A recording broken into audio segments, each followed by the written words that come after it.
Hey guys, welcome to Neat Movie News. My name is Dean Thomas. His name is Dean. We like Dean. And today is officially October 1st, so it's time to count down the 3 movies that I think we should all be looking forward to this month. Because we all can't go to the movie theater that often, so these are the 3 movies that I think if you're going to go to the movies this month, these are the 3 to check out. And before I get to my top 3, I did have one honorable mention that I wanted to throw in there, and that would be the third installment in the Robert Langdon series with Inferno, the same movie series as The Da Vinci Code and Angels and Demons. So you got Tom Hanks, directed by Ron Howard, and I just really enjoy these movies. I'm a sucker for a good mystery movie where it's an action thriller, but you're still trying to figure out what exactly is going on, put all the pieces together. And we got Felicity Jones in this one, and if you don't know that name yet, you will very shortly. She was in The Theory of Everything last year, got nominated for an Oscar, I believe. This year, between Inferno, she's in A Monster Calls later this year, which, by the sounds of it, we'll be hearing about at Oscar time. But probably the biggest one is she's going to be our main lead in Rogue One, a Star Wars story. So I'm sure by the end of the year you will for sure know the name Felicity Jones.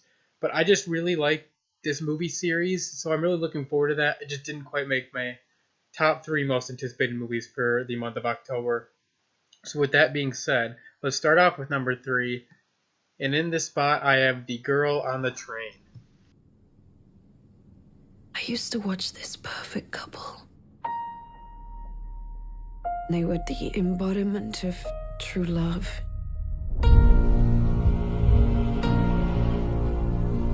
I want to start my life over again.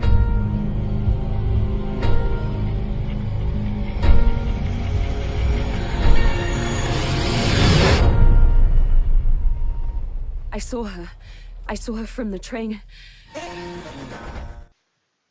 Now, this movie, I had heard a lot about going in. I remember when the book kind of was becoming a big deal. No, I don't really read, so I definitely haven't read the book. But the trailers alone have got me interested.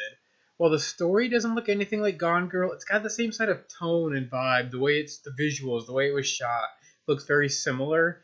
And really, I think this movie's done a good job of keeping the story relatively well under wraps because by the sounds of it, this woman is on a train every day and she sees this couple, what she thinks is this perfect couple, and then suddenly, I believe the wife disappears. She's killed. I'm not quite sure. And then from there, she ends up getting involved in the investigation, and she's played by Emily Blunt, so there's a plus. And then it's kind of like maybe is she the one responsible? So it becomes the very much, and like I said, I'm a sucker for these mystery sort of movies where you're trying to figure out what's going on.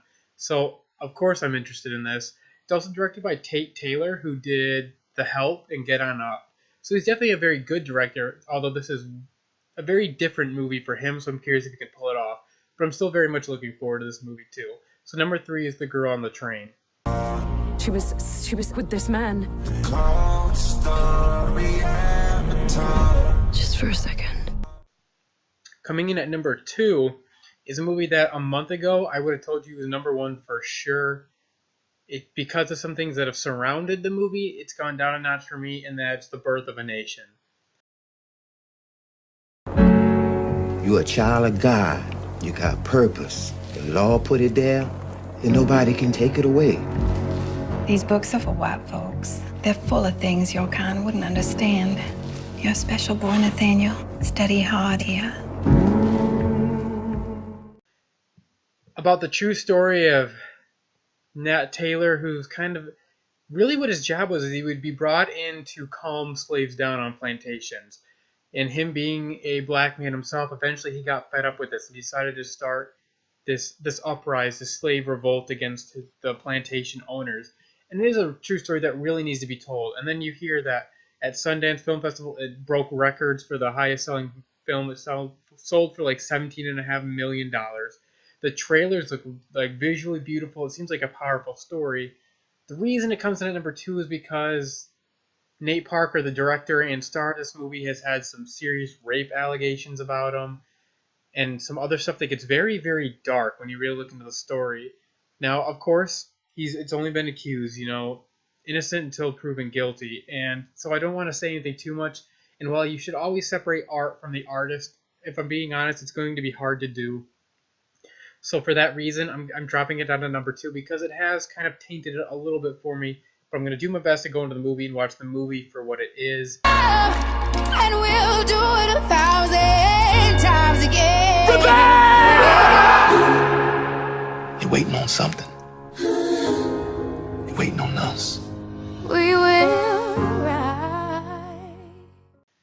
And because Birth of the Nation dropped down to number 2 for me, a movie that I've been looking forward to for quite some time was able to jump up and take that number 1 spot, and that is Ben Affleck's The Accountant. While he's not directing this one, Ben Affleck stars as... Your son is a remarkable young man. He has highly advanced cognitive skills. He has more in common with Einstein or Mozart than he does with us. I'd like to work with your son. He's got like Asperger's of sorts. He's got some very peculiar attributes to him. And while he seems to be a normal everyday accountant, the truth is he's working for some very bad people, some Mexican drug cartels. But he's also kind of a hitman and a spy and all of this stuff. And I think really what it comes down to is Ben Affleck and Matt Damon are best friends. And Ben Affleck's like, you know what, Matt? I'm getting my own Bourne franchise. And he took this. Do you like puzzles? Tell me what you see. Was taken 3 years ago by an undercover agent. It's the same person. He was spotted in Tehran, Tel Aviv, and Naples. This guy risks his life uncooking the books for some of the scariest people on the planet. Drug cartels, arms brokers, money launderers, assassins. Who survives this kind of clientele? And I think the best thing is this is going to be rated R, so they're going for it. All the trailers have really grabbed me.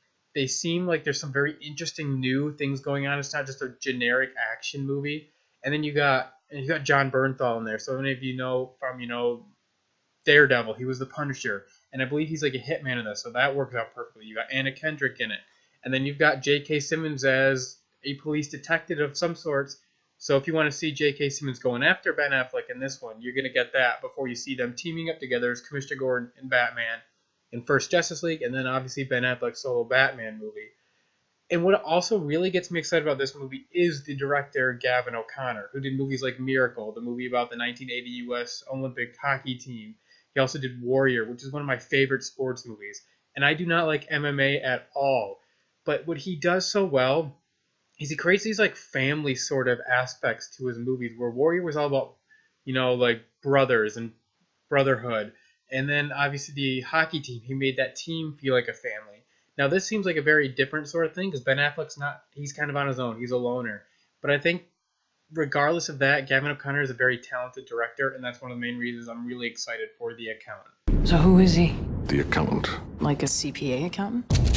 Not quite. There you guys have it. Those are the 3 movies and an honorable mention for the movies I think you should be looking forward to most this October. A couple of them probably have some Oscar chances. Maybe all of them do. We don't know.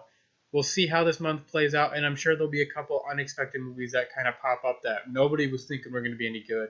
So we'll see about that. But as I said, those are the 3 movies I'm looking forward to most this month. You've got The Girl on the Train, Birth of a Nation, and The Accountant. Let me know, guys, in the comments if there's any movies that you're really looking forward to and you thought maybe I should have put on my list instead of the 3 movies I chose. And make sure you're following me on Twitter at NeatMovieNews for all the latest in the world of movies. Thank you guys so much for listening, and we'll see you back here next time.